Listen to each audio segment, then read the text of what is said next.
Assalamualaikum warahmatullahi wabarakatuh. Perkenalkan, saya Indra Trinabeda dari program studi S1 Farmasi semester 4.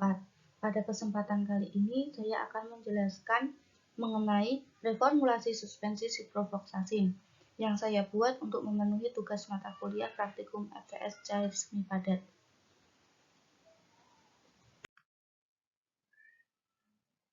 Menurut Farmakope Indonesia edisi 3, suspensi adalah sediaan yang mengandung bahan obat padat dalam bentuk halus dan tidak larut, yang terdispersi dalam cairan pembawa.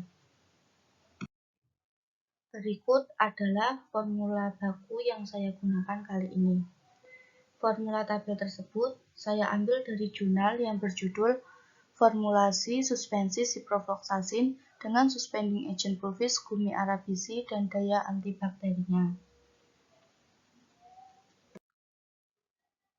Dari jurnal tersebut, saya menggunakan formula kedua karena memiliki stabilitas yang paling baik dengan ukuran partikel yang kecil sehingga homogenitas dan sediaan dapat terjaga untuk waktu yang lama dan kecepatan pengendapannya juga akan lama. Selain itu, formula 2 juga memiliki daya hambat terhadap bakteri E. coli yang paling baik dibandingkan dengan formula yang lain. Dari formula tersebut, ciprofloxacin berfungsi sebagai zat aktif, asam sitrat sebagai acidifier, PGA sebagai suspending agent, sodium benzoat sebagai pengawet, natrium hidroksida sebagai alkalizing agent, sirup simplex sebagai pemanis, dan aqueous sebagai zat pendispersi. Kemudian untuk reformulasinya saya menggunakan beberapa literatur. Yang pertama, karya tulis ilmiah yang berjudul Formulasi dan Uji Stabilitas Fisik Suspensi Asam Mefenamate dengan Kombinasi Suspending Agent PGA dan NaCMC. Saya menggunakan kombinasi Suspending Agent PGA dan NaCMC dengan konsentrasi 8,5% dan 0,75%.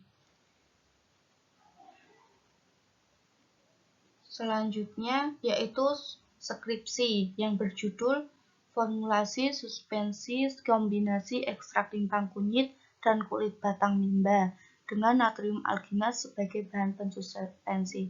Saya menggunakan propil paraben dengan konsentrasi 0,02% sebagai bahan pengawet. Lalu saya menggunakan makalah teknologi sediaan farmasi yang berjudul Formulasi Sirup Ekstrak Daun Legundi. Saya menambahkan perasa jeruk pada formula untuk menutupi rasa tidak enak dari zat aktif. Berikut adalah resep formulasi suspensi ciprofloxacin. Zat aktif yang saya gunakan adalah ciprofloxacin. Pada formulasi ini, ciprofloxacin dibuat sediaan suspensi oral karena ciprofloxacin termasuk dalam antibiotik. Antibiotik sendiri tidak stabil secara kimia apabila dalam bentuk larutan. Hal tersebut disebabkan karena kelarutannya rendah di dalam air dan memiliki bioavailabilitas yang rendah di dalam tubuh. Ciprofloxacin digunakan untuk mengobati infeksi yang disebabkan oleh kuman patogen yang peka terhadap ciprofloxacin yang menyerang saluran kemih, saluran pernafasan, kulit dan jaringan lunak, serta tulang dan sendi. Dosis ciprofloxacin pada sediaan suspensi adalah 250 mg per 5 ml. Oleh karena itu, jika ciprofloxacin dibuat dalam sediaan suspensi oral, maka akan dapat menyaingi stabilitasnya secara kimia.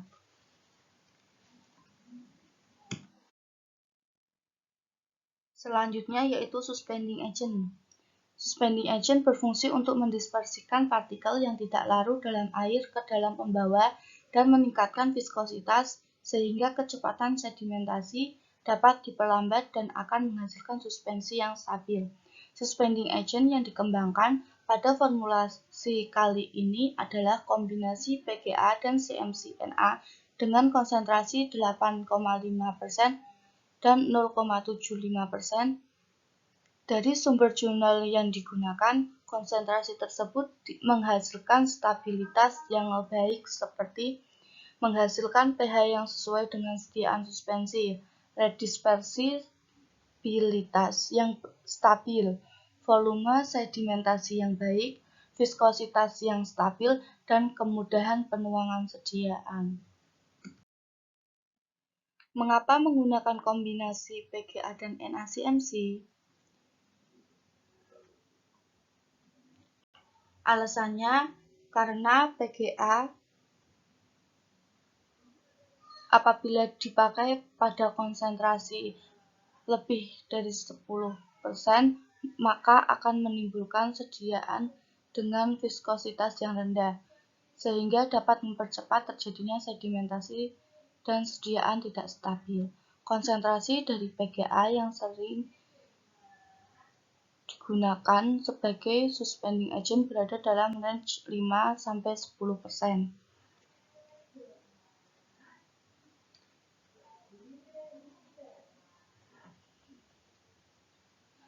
Untuk yang CMCNA, suspending agent yang dapat memberikan viskositas yang baik sehingga dapat meningkatkan kestabilan dari sediaan.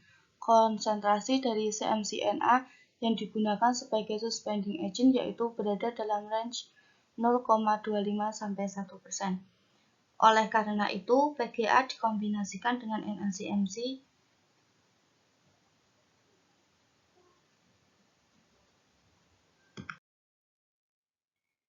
Selanjutnya, asam sitrat. Asam sitrat berfungsi untuk mengontrol pH sediaan agar sesuai dengan pH tempat absorpsi obat. Lalu natrium hidroksida atau alkalizing agent. Alkalizing agent berfungsi untuk menjaga agar pH yang dihasilkan tidak terlalu asam, sehingga tidak akan mengiritasi saluran pencernaan. Selanjutnya, propilparaben. Bahan yang digunakan diganti dari sodium benzoat menjadi propilparaben 0,2% karena sodium benzoat memiliki kandungan gula yang tinggi. Pengganti bahan sediaan dimaksudkan agar dapat dikonsumsi penderita penyakit diabetes mellitus karena kadar gula yang tidak terlalu tinggi. Propilparaben memiliki aktivitas antibakteri untuk gram-plus dan gram-min, atau spektrumnya luas untuk semua spesies bakteri. Penggunaan bahan pengawet sendiri digunakan karena dalam sediaan ini mengandung air yang mana merupakan media yang sangat baik untuk pertumbuhan mikroba.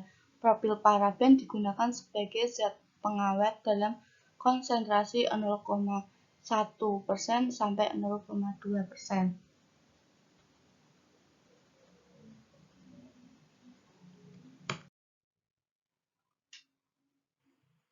Lalu ada sirup simplex sebagai pemanis. Sirup simplex digunakan sebagai pemanis untuk menutupi rasa yang tidak enak dari sediaan. Sesuai dengan literatur, konsentrasi sirup simplex yang digunakan sebagai bahan pemanis sebesar 20–40%. Lalu ada perasa jeruk. Perasa digunakan untuk menutupi rasa dan bau tidak enak dari zat aktif dan membuat obat agar dapat diterima oleh pasien, terutama anak-anak. Dalam literatur, konsentrasi perasa jeruk digunakan secukupnya, maka dalam formula yang dikembangkan dipakai perasa sebanyak 5 tetes. Untuk yang terakhir ada Aquades sebagai zat pendispersi. Aquades digunakan sebagai zat pendispersi atau fase eksternal suatu sediaan. Aquades sendiri ditambahkan hingga volume sediaan 100 ml. Sekian dari saya. Apabila ada kesalahan dalam bertutur kata, saya mohon maaf.